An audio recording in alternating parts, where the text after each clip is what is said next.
राधिका कह रही है कि जब हम लोग ये समझ रहे थे कि देव बाबू की शादी विशाखा से हो रही थी, तब असल में उनकी शादी भी राधिका से हो रही थी, क्योंकि घूंघट के पीछे राधिका थी।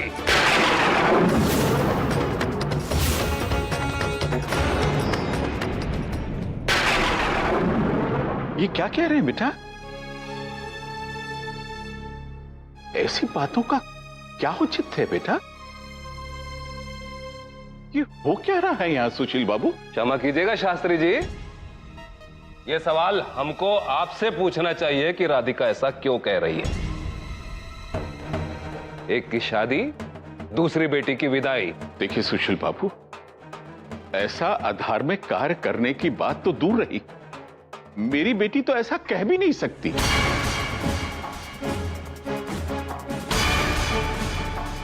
कह दो बेटा कि तुमने ऐसा कुछ नहीं कहा। कह दो बेटा।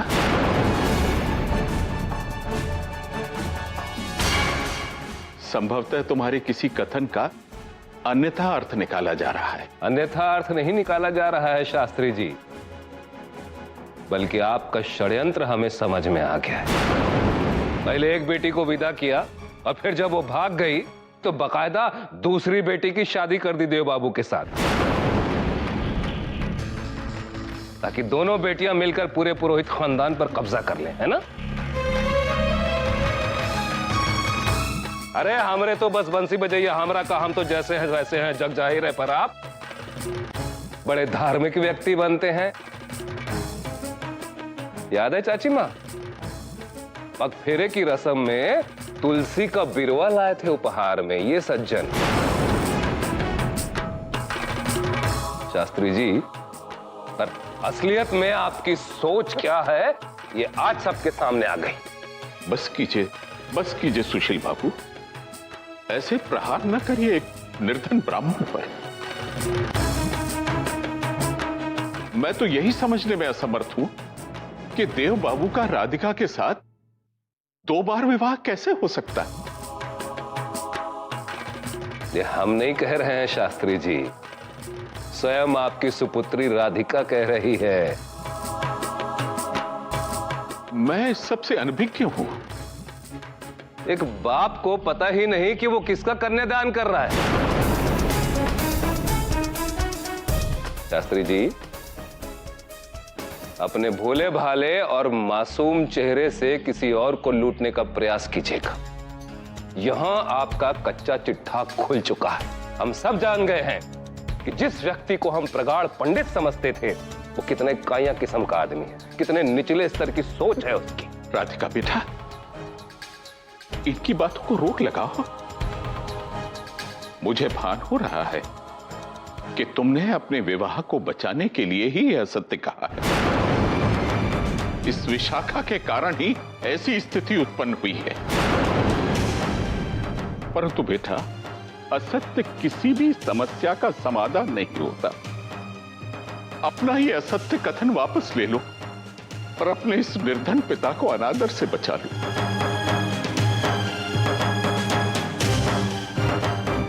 यह असत्य नहीं है बाबूजी, ये मेरे जीवन का सबसे बड़ा सत्य है।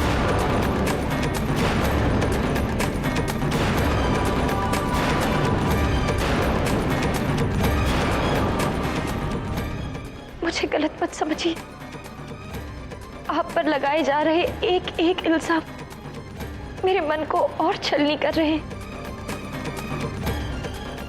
लेकिन यह सत्य नहीं है। मेरे कान्हा यही चाहते हैं कि आज सबके सामने मैं ये सत्य ले आऊं।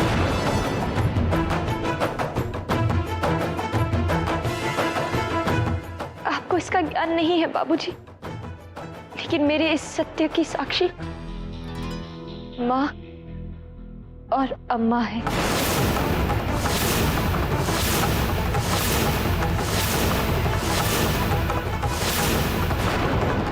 शादी की रात विशाखा को किसी से मिलने जाना था। कोई ऐसा व्यक्ति था जो विशाखा को फिल्मों में काम दिलवाने वाला था। किसी को पता ना चले इसलिए विशाखा ने अपनी शादी का जोड़ा मुझे पहनाकर कमरे में बिठा दिया और मुझसे ये वादा किया कि फेरे होने से पहले वो लौट आएगी। जैसी वो वहां से गई, मां कमरे में आ गई। उन्हें सब पता चल गया कि विशाखा भाग गई है। वो बहुत घबरा चुकी थी और तब तक अम्मा भी वहां आ गई। उस स्थिति को कैसे संभाला जाए, ये सब सोच ही रहे थे कि दरवाजे पे दस्तक हो गई। दरवाजा खोला तो आप थे बाबूजी। जब मुझे वापस कमरे में विदाई के लिए लाया गया, तब तक विशाखा लौट चुकी थी, क्योंकि पुरोहित परिवार बहू के रूप में विशाखा की प्रतीक्षा कर रहा था। तो तय यही हुआ कि विदाई विशाखा की जाएगी और मुझसे कहा गया कि मैं एक प्रतीक के रूप में। अरे जो छोरी का जात कुल गोत्र कुछ पता ना होवे, वो पत्थर ही होवे। तू विशाखा की जगह शिलाखंड बनकर बैठी थी, पत्थर।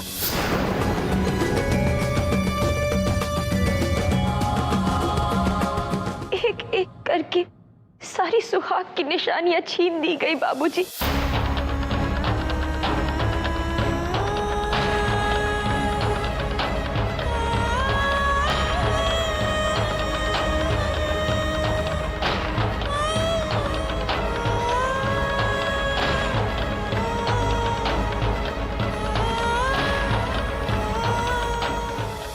और विशाखा को पहनाई गई।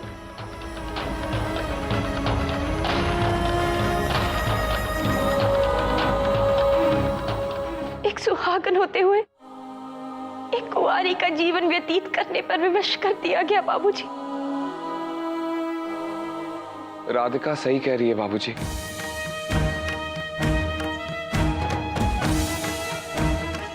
कलयुग में सब कुछ परिवर्तित हो जाएगा। केवल पढ़ा था, सुना था, परंतु यदि राधिका असत्य बोल रही है, झूठी है, तो मेरे लिए मेरा धर्म, मेरी भक्ति, सब कुछ झूठा है।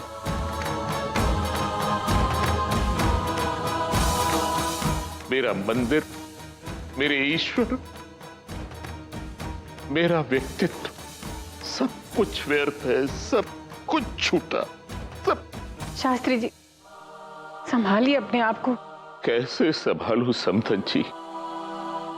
इतना सब सुनने के पश्चात तो जैसे मेरे अस्तित्व पर प्रश्न चिन्ह लग गया है। मेरे लिए सत्य का ज्ञात होना अति आवश्यक है। यदि यही सत्य है, तो मैंने और मेरे परिवार ने घोर अधर्म किया है, घोर पाप किया है। नहीं शास्त्री जी, आप अधर्म नहीं कर सकते और न आपके घर में कोई अधर्म हो सकता है। ये तो तय है कि इन दोनों में से एक झूठ बोल रही है और एक सच। शास्त्री जी, अब वक्त आ गया है कि सच का खुलासा हो जाए।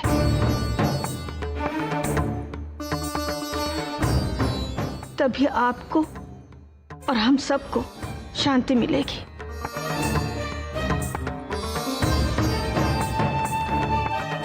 आप सत्य कह रही हैं माँ जी।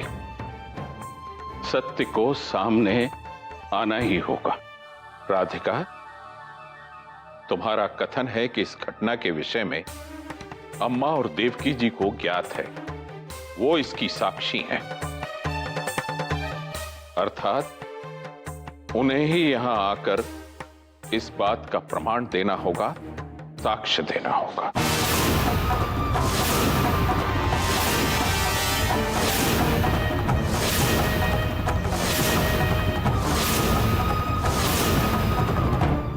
दल्ला को भी जाने का पड़ी थी। रात को दिल्ली निकल गयो। हाँ, मोर विशाखा कौन चाल चल रही है, उका कबाड़ा ना हो जावे।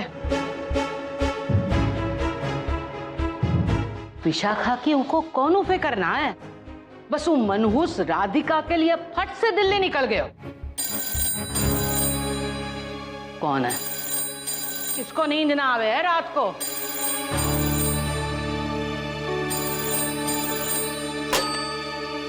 हेलो। प्रणाम अम्मा। ला का भयो? सब कुशल मंगल तो है ना? कुछ भी कुशल नहीं है अम्मा।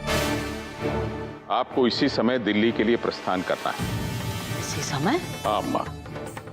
देवकी जी उत्तराखंड से कब वापस आ रही हैं? मुझको पता ना है। आ जावेगी 1-2 दिन में। कहा भयो है लल्ला? मोर विशाखा कैसन है? सब ठीक तो है ना? कोई ठीक नहीं है अम्मा। आप केवल आ जाइए, यहाँ आपकी अत्यंत आवश्यकता है। ठीक है, ठीक है। सुबह की पहली बस पकड़ के आवत है। नहीं अम्मा, प्रातः काल तक प्रतीक्षा नहीं की जा सकती। आप इसी क्षण दिल्ली के लिए प्रस्थान कर दें। ये वक्त बस कहाँ मिलेगी लल्ला? समधन जी ने बात कर ली है। उनके वृंदावन वाले घर से कोई वाहन लेकर आपके पास पहुंचता ही होगा। आप इसी क्षण चल दें। ठीक है। हे ठाकुर जी, कुछ तो गड़बड़ है। जाने कहाँ भयो? अम्मा आ रहे हैं।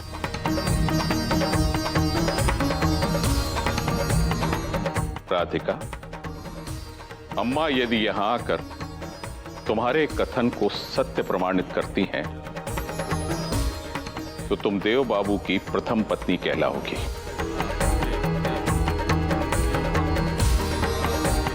परंतु यदि तुम्हारा कथन असत्य प्रमाणित हुआ, तो मैं जीवन पर्यंत तुम्हारा मुख नहीं देखूंगा।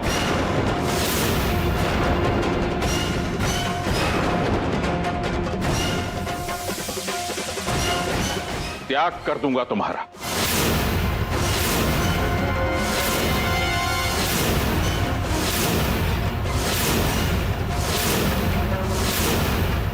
अच्छा, एक और प्रण, फिर महान बनने की कोशिश।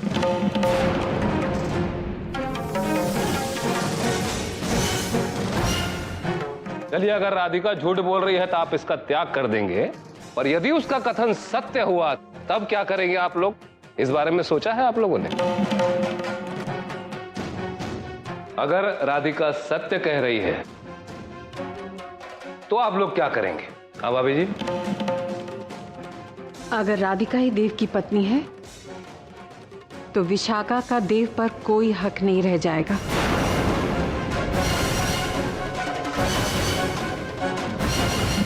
इसे इसी वक्त इस घर से और देव के जीवन से निकल जाना होगा। अच्छा, और राधिका को? क्या? राधिका को क्या? देव बाबू, आप कुछ न कहें तो अच्छा होगा। हम देख रहे हैं कि पिछले कुछ दिनों से आपके सारे निर्णय आपके प्रेम प्रसंग से प्रभावित और मजबूर होते हैं।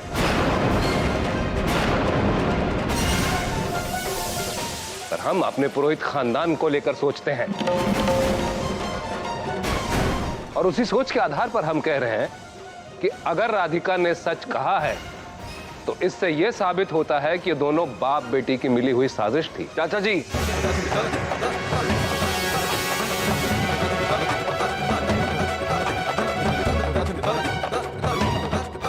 देखिए, हम संभावनाएं तलाश रहे हैं, बुरा मत मानिए आप। पर अगर राधिका को सत्य मालूम था तो उसने छुपाकर बहुत बड़ी गलती की है कि नहीं की? और तो और, अपनी कुंवारी बहन को तुम्हारे साथ रहता देखकर भी वो चुप रही, इस सत्य को जानते हुए कि हम लोग इस बात को लेकर कितना परेशान हैं।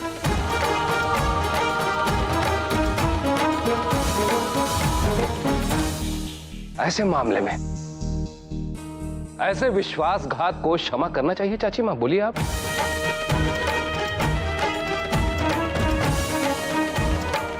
बोलिए भाभी जी, आप ही बोलिए। बताइए बेबू बाबू, ऐसा अपराध क्षमा करने योग्य है?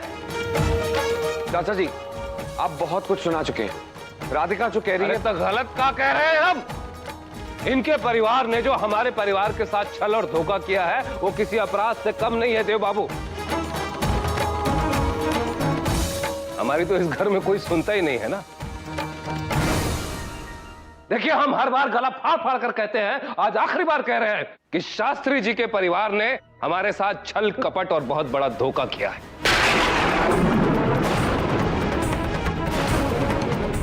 और अब इनके साथ क्या करना है इसका फैसला धर्म परिषद ही करेगी।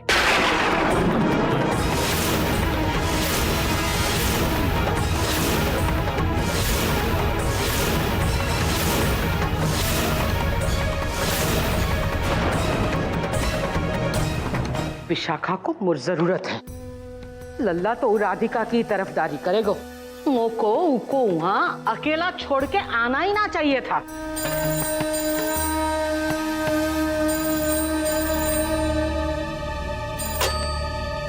हेलो। हेलो अम्मा। अरे बिटिया, का भयो? काहे बुलाए रही आधी रात को? सोच सोच के हमारी तो जान ही निकली जा रही। नहीं नहीं अम्मा, अपनी जान को संभाल के रखिएगा। खुशियां मनाने का समय आ गया है। का मतलब? अम्मा, राधिका ने सबको सच बता दिया है कि पहली बार भी उसी ने देव के साथ फेरे लिए। का?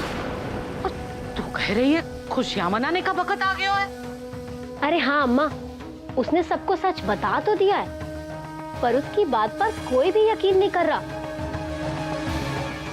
और देखिए ना, गवाही देने के लिए आपको बुलाया जा रहा है, जैसे आप आगे सब कुछ सच सच बता देंगी। बिटिया, हम तो तोरी तरफदारी ही करेंगी। बिल्कुल।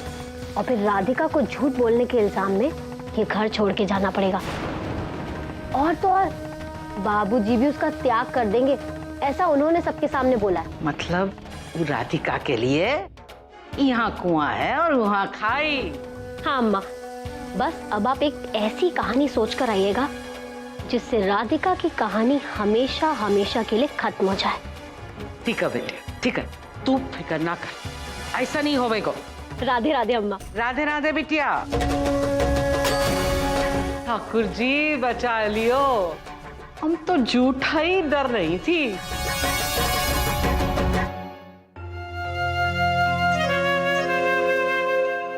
आपके कहने पर मैं सच को सबके सामने ले आई, लेकिन सच बोलकर मैं संकट में फंस गई हूँ। तरह तरह के इल्जाम लगाए जा रहे हैं। जो लोग मुझ पर आंख मूंद कर भरोसा करते थे, आज उनकी आंखों में अनगिनत प्रश्न है। कान्हा, कैसी दुविधा है ये कान्हा? क्यों हो रहा है ये सब? कान्हा से क्या पूछती हो राधिका? तुमने अपनी जुबान खोलकर अपनी कब्र खुद खोद ली है।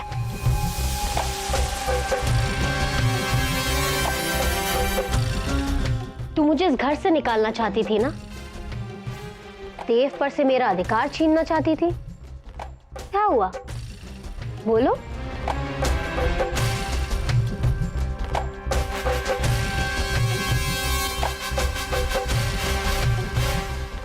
देखो, तुम पर तो कोई भी यकीन नहीं कर रहा, यहाँ तक कि देव भी बौखलाए हुए हैं।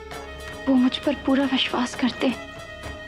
चलो ठीक है, अगर मान लिया जाए कि देव तुम पर यकीन करते हैं, पर कुछ घंटों बाद जब अम्मा यहाँ आएंगी और अपनी गवाही देंगी और वो सबके सामने बोलेंगी कि राधिका झूठ बोल रही है, तब उनके दिल को ठेस नहीं पहुंचेगी राधिका? किस पर यकीन किया जाए जज साहब? कौन देगा राधिका के पक्ष में गवाही?